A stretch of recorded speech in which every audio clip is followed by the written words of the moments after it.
गुयानशन ल्यूयुन को कहता है, अब और आप मुझे क्या ऑर्डर देना चाहती है। ल्यूयुन गुस्से से कहती है, तुम्हें क्या लगता है कि अब मैं तुम्हें कंट्रोल नहीं कर सकती हूँ? ये मत भूलो कि अभी तुम्हारे पास जो कुछ भी है वो सब कुछ मेरा दिया हुआ ही है। मैं किसी भी वक्त तुमसे वो सब कुछ ले सकती हूँ। तुम्हें क्या लगता है उसके बाद तुम क्या करोगे? गुयानशन कहता है, अगर आप इसे लेना चाहती है तो प्लीज ले लीजिए। आखिर उन सारी चीजों की वजह से ही तो मैं यहाँ पे कैद हूँ। वो चला गया और ल्यूयुन गुस्सा करती रह गई। दूसरी ओर प्रेसिडेंट चीन वापस जा रहे थे और बहुत ज्यादा गुस्सा कर रहे थे कि मैंने उससे सॉफ्टली रिक्वेस्ट करी, लेकिन उसने फिर भी पीछे हटने से मना कर दिया। अब जबकि हम चिनचेबाई को नहीं बचा पाए तो मैं गुयानशन को चैन से नहीं जीने दूंगा। वो गुयानशन को तड़पा के मारने के लिए किसी को ढूंढने के लिए कहता है और सच में उसने गुयानशन पे अटैक कर ही दिया। सैटरडे को सुबह सुबह वैन यानान को अंकल शू का कॉल आया।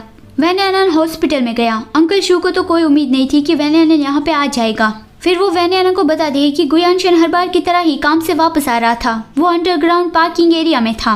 तब वहाँ पे अचानक से कुछ गुंडे आ गए और उसे मारने लगे। वो तो अच्छी बात थी कि वहाँ पे गार्ड्स पेट्रोलिंग कर रहे थे, नहीं तो सिर्फ एक आर्म डिसलोकेट नहीं होता, कुछ और ही हो सकता था। अंकल शू ने ऑलरेडी ही पुलिस को कॉल कर दिया था, लेकिन पुलिस ने बताया कि सारे गुंडों ने मास्क पहना हुआ था। तो अभी तक ये पता नहीं चला है कि गुयानशन को किसने मारा। अंकल शू ने वैन यानान को यहाँ पे इसलिए बुलाया क्योंकि गुयानशन बेहोशी की हालत में वैन यानान का नाम ही पुकारता रहता है। वैन यानान कहता है, कोई बात नहीं अंकल शू, एक बार गुयानशन ने मेरी हेल्प करी थी तो मुझे उसे यहाँ देखने आना ही चाहिए।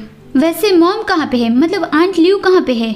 गुयानशन को चोट लगी है तो क्या वो यहाँ पे नहीं आई है? ल्यूयुन अभी बिजनेस ट्रिप पे थी तो वो यहाँ नहीं आ सकती थी। फिर अंकल शू दवाई लेने के लिए चले गए और वैन यानान को जाना था गुयानशन के पास। वैन यानान जैसे ही अंदर गया तो दरवाजे की आवाज सुनकर गुयानशन को लगा कि वो अंकल शू है और वो उससे पानी मांगने लगा।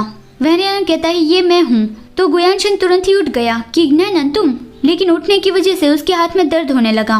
वैन यानान कहता है, तुम्हें चोट लगी है तो इतना हिलो मत, मैं तुम्हारे पीछे इस पीलो को रख देता हूँ तो आराम से यहाँ पे बैठो। गुयानशन कहता है, क्या तुम्हें मेरे बारे में परवाह हो रही है? वैन यानान कहता है, मैं तुम्हारे बारे में परवाह क्यों करूं? गुयानशन कहता है, क्या तुम थोड़ी देर मेरे साथ रहोगे? वैन यानान कहता है, अंकल शू ने मुझे कॉल किया था इसीलिए मैं यहाँ पे आया हूँ। मैं अंकल शू को एम्बेरस नहीं करना चाहता था। अब मैंने तुम्हें देख लिया है तो अब मैं वापस चलता हूँ। गुयानशन उसे रोकता हुआ कहता है, प्लीज थोड़ी देर तो रुक जाओ, ओके?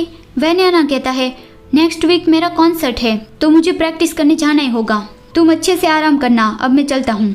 गुयानशन उसका हाथ पकड़ लेता है और जोर से कहता है, नैनन प्लीज 5 मिनट के लिए तो रुको यहाँ पे। गुयानशन ने कभी किसी को इस तरह से रिक्वेस्ट नहीं करी थी, लेकिन इस वक्त जहाँ तक वैन यानान उसके पास रहेगा तो वो उसके लिए कुछ भी करने के लिए रेडी है।